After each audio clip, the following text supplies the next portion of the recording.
The End of Average: How We Succeed in a World That Values Sameness. Written by Todd Rose, a professor of education at Harvard University, this book explores a fundamental concept. Modern society is built upon the logic of averagism. However, modern science shows that humans are far too complex, with too many degrees of freedom to be averaged. Systems built on averagism will become obsolete, and the future belongs to the age of individuality. The author presents three main arguments. First, from a physiological perspective, there's no such thing as a standard body type or standard appearance. The differences between individuals are far greater than we imagine, and no one truly fits the so-called standard. Second, from a psychological perspective, there are no standard psychological traits. Categorizing people as introverted or extroverted, good or evil, is another attempt at averaging. Psychological responses are context-dependent, making average results meaningless. Third, regarding human capabilities, traditional methods of selecting and managing talent have relied on averaging specific abilities. However, human capability is multidimensional, and no single average metric can effectively identify exceptional talent. Let's examine the first point in detail. Physiologically, there's no such thing as a standard body type or appearance. The variations between individuals are far greater than we imagine. You might have heard that the most beautiful face is one that averages all faces together. Many such images circulate online, showing average faces of different populations. These computer-generated average faces are surprisingly attractive, so attractive that people often doubt they're really averages. Contrary to common belief, these faces are indeed mathematical averages of ordinary people. The misconception lies in our understanding. We expect an average face to look ordinary, but the mathematical average is far from ordinary. This is the first lesson from The End of Average. The concept of an average face is meaningless. Average faces look attractive simply because they're mathematically symmetrical and lack extreme features. The author describes an interesting experiment from 1945.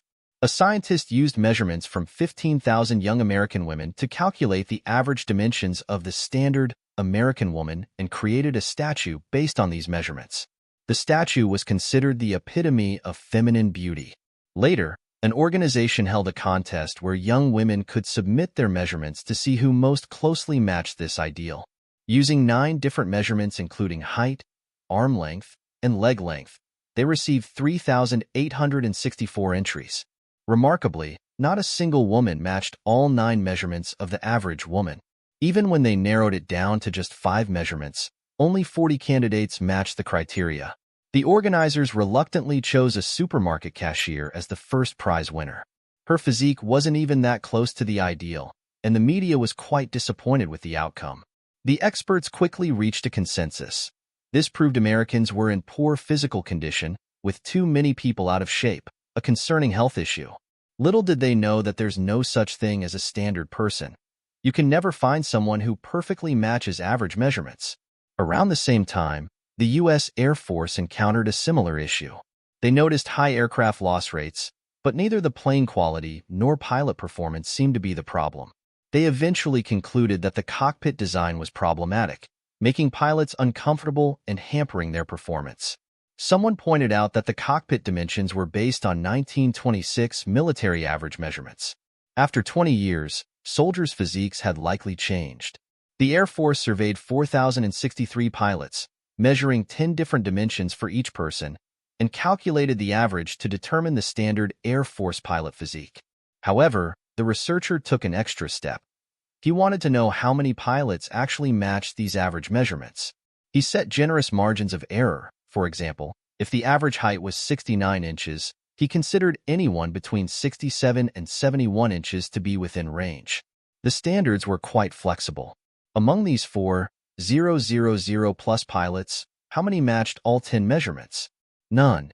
Some had the right height but arms too long or short. Others with proper arm length didn't match in other areas. Even when considering just 3 measurements, neck, thigh, and wrist circumference, only 3.5% of pilots fit the average standard. This was a shocking discovery. We typically assume most people should be close to average, but in reality, no one is average. The Air Force had no choice but to mandate adjustable cockpit features to accommodate most pilots' physiques.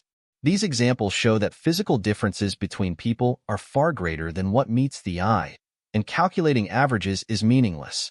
If physique varies this much, what about the brain? The answer is that brains are even more diverse.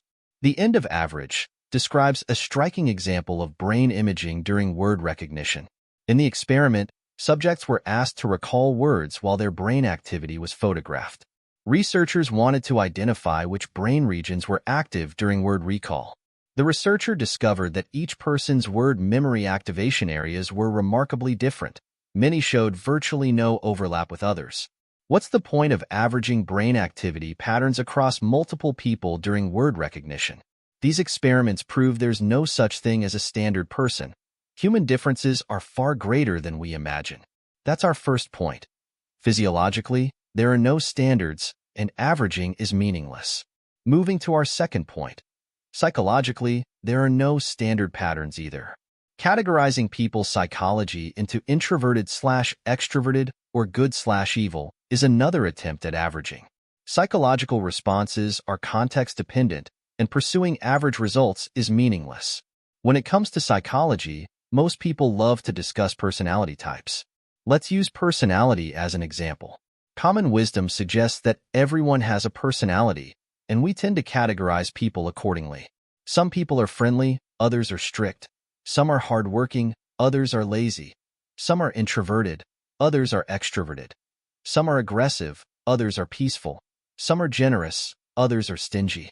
These are intuitive classifications, but more popular personality typing includes things like zodiac signs, blood types, and recent trends like color psychology that you see on TV. What's notable about these popular consensus views on personality? They're all about labeling.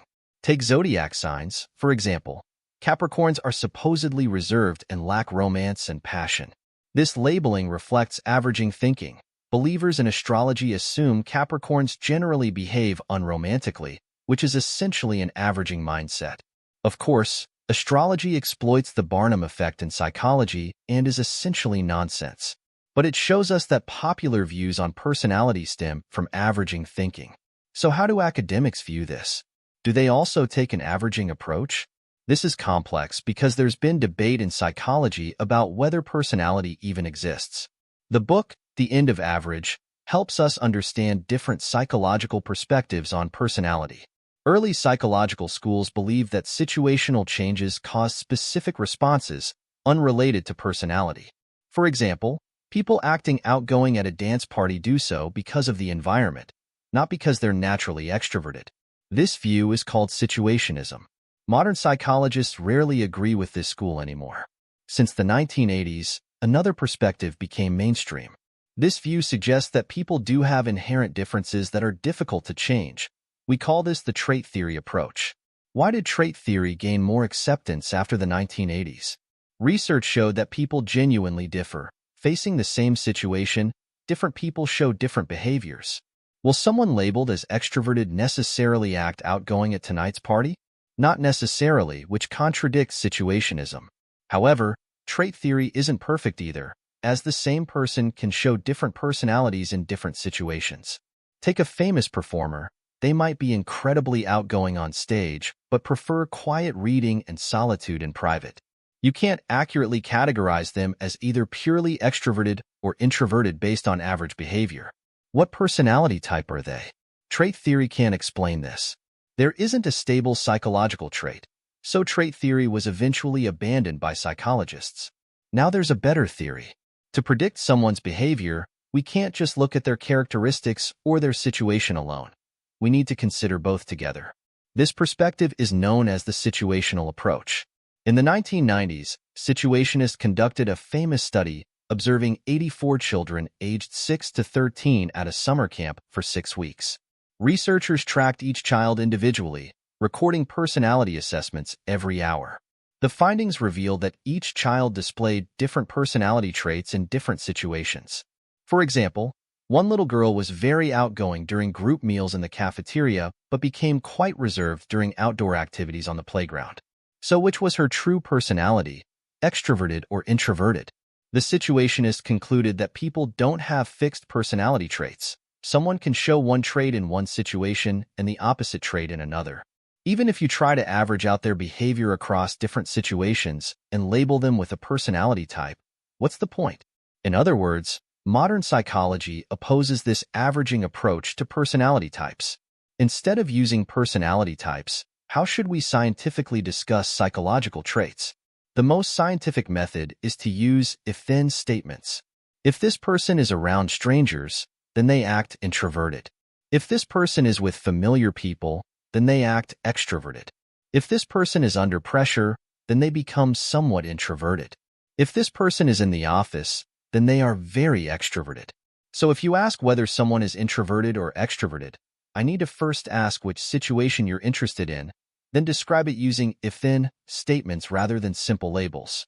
Furthermore, psychologists now believe that not only are general traits like introversion/extroversion situation dependent, but even virtues like honesty, loyalty, and kindness are contextual. Someone can be very kind in certain situations but callous in others, friendly with colleagues but cold at home, shoplift at stores but not cheat on tests, obedient with parents but a bully at school. From this perspective, labeling someone with a particular personality type seems outdated. Averaging psychological traits and applying them as labels is neither scientific nor meaningful. This is the second key point. Psychology cannot be averaged. Now for the third insight from this book. When it comes to human capability, traditional methods of screening and managing talent have relied on averaging specific abilities. But human capabilities are multidimensional, and using a single averaged metric to evaluate someone's abilities is inaccurate. Let's discuss human capability. What makes someone truly capable? If you were a business owner, what criteria would you use to hire people? You might have an answer in mind, but first let's look at how companies hired people over 100 years ago. In the late 19th century, American companies struggled with poor efficiency. Workers were unmotivated, technically unskilled, inconsistent in their productivity, and had high turnover rates. Then came Frederick Taylor, a management pioneer. What was his contribution? He developed a highly efficient management system that became known as Taylorism. The Taylor system is actually quite simple to explain. Taylor's reform ideas were directly inspired by his high school math teacher. This teacher would have all students solve math problems in front of him, asking them to raise their hands when finished. He recorded each student's completion time and calculated an average. He then used this average to assign homework, setting the amount that an average student could complete in 2 hours. Taylor wondered if he could apply this method to factory workers. He studied the average time several workers needed for each production process and established this as the standard time. Similarly, he could calculate how much work an average worker could complete in a fixed time period, setting this as the standard workload. The core concept of the Taylor system is standardization. It doesn't demand you to do more or work faster, but rather to complete a standard amount of work within a standard time. As Taylor said, there is only one good way to work, and that's the standard way. While today we emphasize being people-oriented, the Taylor system was system-oriented. People had to adapt to the system, not the other way around. Before Taylor's system, companies might have sought specific talents, but Taylor argued they didn't need exceptional individuals, they needed standardized workers. While today's white-collar workers might find this concept primitive, for the largely uneducated and undisciplined workers of that time, becoming a standardized worker represented personal growth. The Taylor system greatly improved worker efficiency and sparked a management revolution worldwide, benefiting countless working families. Looking at this management method, you can see it's clearly based on averaging. How can such complex beings as humans be measured by standardized metrics? It seems quite primitive by today's standards. Let's look at how modern companies manage people. You might not find the old ways so primitive anymore. Let's skip ordinary companies and go straight to Google. Google is undoubtedly an impressive company, offering starting salaries over $100,000, and people take pride in working there. However, until a few years ago, their hiring process wasn't particularly special. Before interviews, they mainly looked at candidates' alma maters, college grades, and entrance exam scores, essentially evaluating academic performance. What about project management skills? Collaboration abilities? Innovation capacity? Sorry, no one tracked that data. In fact, for many people, the interview day might be when HR looks most comprehensively at a candidate. After hiring, performance reviews typically result in a single number. Say, on a scale of 1 to 5, where 5 is outstanding and 2 is poor. In a company with thousands of employees, supervisors can't possibly track the specifics of how someone is excellent or poor. Measuring someone's ability with a single number or academic credentials, isn't this essentially Taylor's system? Taking one or two indicators, calculating averages, and applying them to evaluate employees. Isn't this still thinking in terms of averages? Think about it. Isn't your company still using KPIs to evaluate employees? Don't feel bad. You're not alone. Some major companies make this mistake too. In 2012, the Wall Street Journal conducted a survey revealing that 60% of Fortune 500 companies used just a single metric to evaluate employee performance. A 2009 survey showed that 42% of companies still used a forced ranking system, meaning they had to categorize employees as top, middle, or poor performers according to fixed percentages, even if everyone performed well. Imagine the flaws in representing a person with just one number. Microsoft once used this forced ranking system, and in a 2012 interview, they expressed deep regret, saying it cost them a lost decade. When each team had to identify top and bottom performers, who would want to work with high achievers? Even NBA teams have made this foolish mistake. In 2003, when Isaiah Thomas became the new president of the New York Knicks, he decided to evaluate players solely based on their points per game average. The Knicks spent big money on high-scoring players, assembling a starting lineup of the league's top 5 scorers, but their performance was disastrous. Only after Thomas left did the Knicks return to a more scientific approach to recruitment, and their performance improved. Why do organizations from major corporations to NBA teams make the same mistake? How can one number represent a person? They overestimate the correlation between different human skills. People use education to judge worker capability because they assume all human abilities are related. If someone is smart, they must also be physically fit, disciplined, and moral. So, executives believe hiring those with high educational qualifications will generally secure smart, disciplined employees. This logic is flawed because they misunderstand the meaning of correlation. Correlation means when one variable increases or decreases, whether another variable follows suit. Statisticians use correlation coefficients ranging from -1 to 1, where -1 means no correlation and 1 means perfect correlation. For example, when examining the correlation between IQ and physical fitness in a group of people, a correlation of 1 would mean they're perfectly related. Higher IQ always means better physical fitness. A correlation between 0 and 1 suggests a general trend but with exceptions. A correlation of 0 means no relationship at all, while a negative correlation suggests that as IQ increases, physical fitness decreases.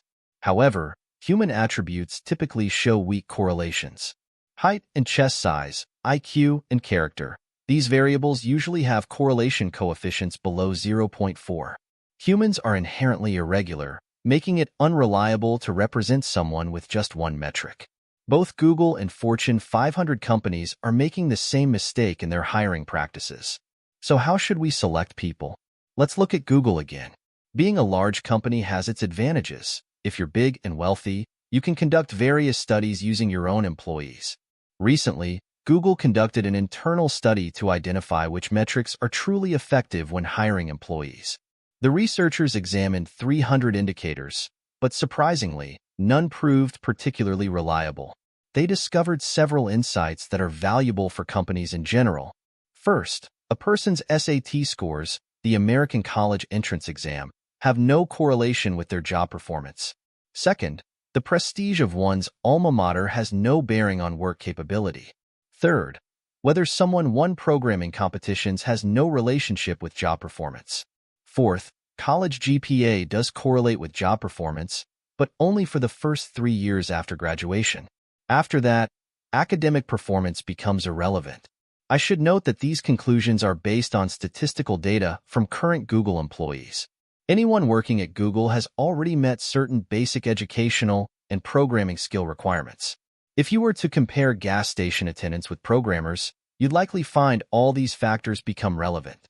Nevertheless, this research shows that above a certain threshold, academic performance loses its significance. As a result, Google has abandoned using single metrics to evaluate candidates and now employs a sophisticated hiring strategy. Different departments focus on different aspects of candidates, analyzing specific situations rather than applying one-size-fits-all standards. This principle extends beyond corporate hiring. In education, for instance, the old approach of using average homework completion rates and applying them universally to all students, as mentioned earlier, reflects this averaging mindset. Taking a step back, our current educational system, with dedicated curriculum planners organizing students by age and standardizing what should be learned each year and semester, is essentially trying to cultivate average abilities. This is fundamentally flawed. Grades cannot effectively measure a child's capabilities. Fortunately, the era of evaluating talent through single, averaged metrics is coming to an end. Perhaps in the future, everyone will follow Google's approach, using comprehensive, multidimensional indicators to assess how well an individual's abilities match specific positions, rather than relying on a few average numbers.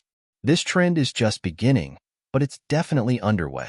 The end of average teaches us that physiologically, there's no such thing as a standard body type or standard appearance.